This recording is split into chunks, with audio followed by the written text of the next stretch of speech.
Halo, assalamualaikum warahmatullahi wabarakatuh. Kembali lagi di channel Budidaya ISR. Apa kabarnya teman-teman sekalian? Semoga teman-teman yang menonton video ini dalam keadaan sehat walafiat dan ikan-ikan gurame yang teman-teman budidayakan juga dalam keadaan sehat.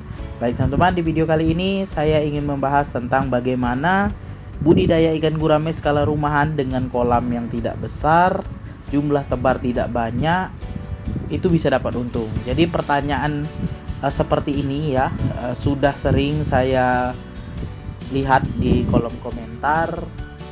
Banyak sekali yang bertanya, "Bang, bagaimana kolam yang kita miliki itu cuma tebar 50 ekor itu bisa dapat untung?" Ada juga yang bertanya, bagaimana budidaya ikan gurame skala rumahan itu bisa dapat untung. Jadi di sini saya bahas supaya teman-teman dapat gambaran ya, bagaimana ataupun cara yang harus teman-teman terapkan di kolam ikan gurame teman-teman sekalian supaya dapat untung ya. Yang pertama yang harus teman-teman lakukan adalah harus punya buku catatan ya teman-teman.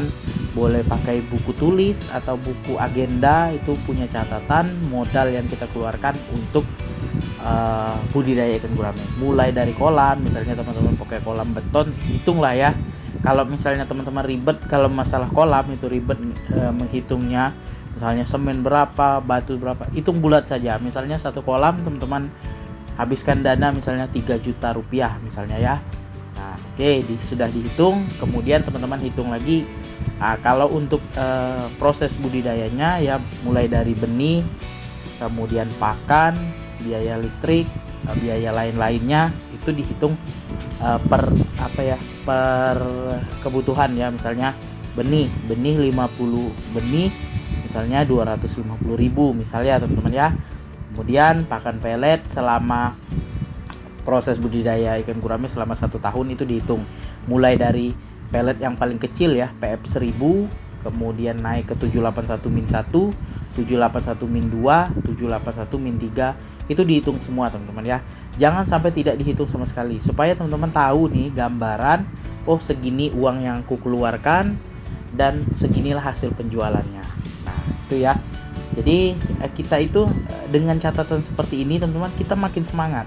Nanti ketika kita sudah jual, kita dapat uang nih dari hasil penjualan, kita akan lihat ya, kita akan lihat, oh segini loh dapat untungnya. Nanti kita terpacu nih, bagaimana supaya kita ini dapat untung lebih besar, antara kita menambah kolam atau kita perbaiki produksi kita ya.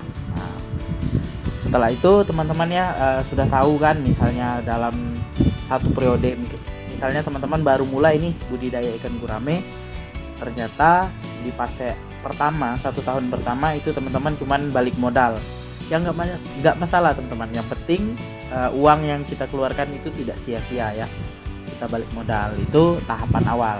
Di tahun kedua itu kita harus dapat keuntungan sedikit ya teman-teman. Sedikit maksud di sini yaitu misalnya kita mengeluarkan modal sekitar 500.000, kemudian dari hasil penjualan ternyata kita dapat 800.000 ya, artinya 500 potong modal, kemudian 300.000-nya keuntungan teman-teman, seperti itu. Jadi di sini ada satu cara yang harus teman-teman lakukan, dan ini sudah saya lakukan dari fase awal saya budidaya ikan gurame ya. Dari kolam saya 2 meter itu saya terapkan ini, alhamdulillah berhasil teman-teman. Jadi yang saya terapkan adalah dari awal tebar benih itu saya kasih makan pelet nih teman-teman, kasih makan pelet 2 kali sehari sampai dengan usia ikan itu sekitar 4 bulanan ya, 3-4 bulanan. Kita lihat juga ya ukurannya. Terkadang ikan sudah 3 bulan itu sudah besar ikannya. Terkadang di usia 4 bulan baru menunjukkan ikan itu besar ya. Besarnya sekitar 3-4 jarian teman-teman. Jadi di usia 4 bulan tadi kita kurangi pemberian makan pelet teman-teman. Biasanya di usia 4 bulan itu ikan gurame sudah makan pelet 781 min 1. Jadi dikurangi makan peletnya 1 kali sehari, sisanya pakan alternatif. Nah di fase 3 bulan sampai 4 bulan itu kita ajari ikan gurame kita makan alternatif teman-teman ya. Setelah itu baru di 4 bulan sampai dengan usia panen itu lebih banyak pakan alternatif ketimbang pakan pelet ya. 3 kali seminggu pakan pelet dan sisanya pakan alternatif saja sampai panen. Nah, dengan cara seperti itu kita sedikit banyak mendapat keuntungan dari ikan gurame yang kita budidayakan. Oke teman-teman, sekian dulu video saya kali ini, semoga bermanfaat. Jangan lupa dukung terus channel Budidaya ISR dengan cara subscribe, like, komen, serta share videonya agar channel Budidaya ISR dapat berkembang dan terus menginspirasi teman-teman sekalian pembudidaya ikan gurame skala rumahan.